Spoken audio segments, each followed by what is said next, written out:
From birth, the puppies were domestic. Their owners were very charmed by their beauty and immediacy.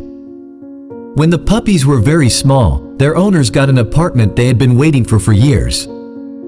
"Can you take them? We are moving, and a litter of puppies in the new apartment is definitely not in our plans," the man said to me over the phone.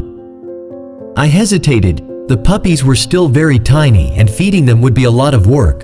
Besides, at such a young age, it was too early to separate them from their mother. After receiving a refusal, the owners simply left with the dog, leaving the puppies all alone in the old house. I came home from work, and there was their whimpering in the shack.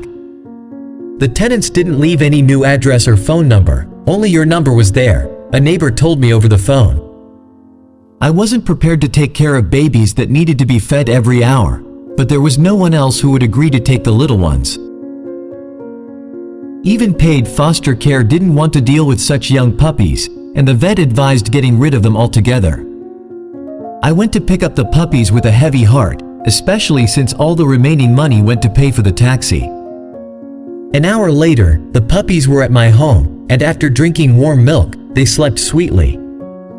The puppies spent a month with me.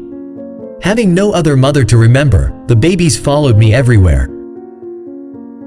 They grew up and were ready to go to a new family, but I still can't forget how I woke up every 2 hours to feed and change their diapers, feeling like I had adopted another child. I didn't want to place the puppies separately, but the chances of finding a home for both of them at once were slim. Often, people refused them, saying that it would be too expensive to feed them. The owners of the puppies appeared after 6 months.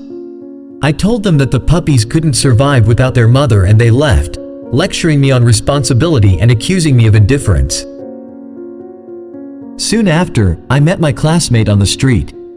In our conversation, she mentioned that her dog, Dora, had passed away and she was very upset about it. The dog lived with Julia for 15 years, and she missed her, so she tried to avoid dogs to not reopen fresh wounds. Julia didn't plan to come visit me, but unexpectedly, my daughter called asking me to come home quickly, so Julia had no choice but to walk me home and finish our conversation. When we approached the door, Hans ran out to greet us, but I didn't see Leela.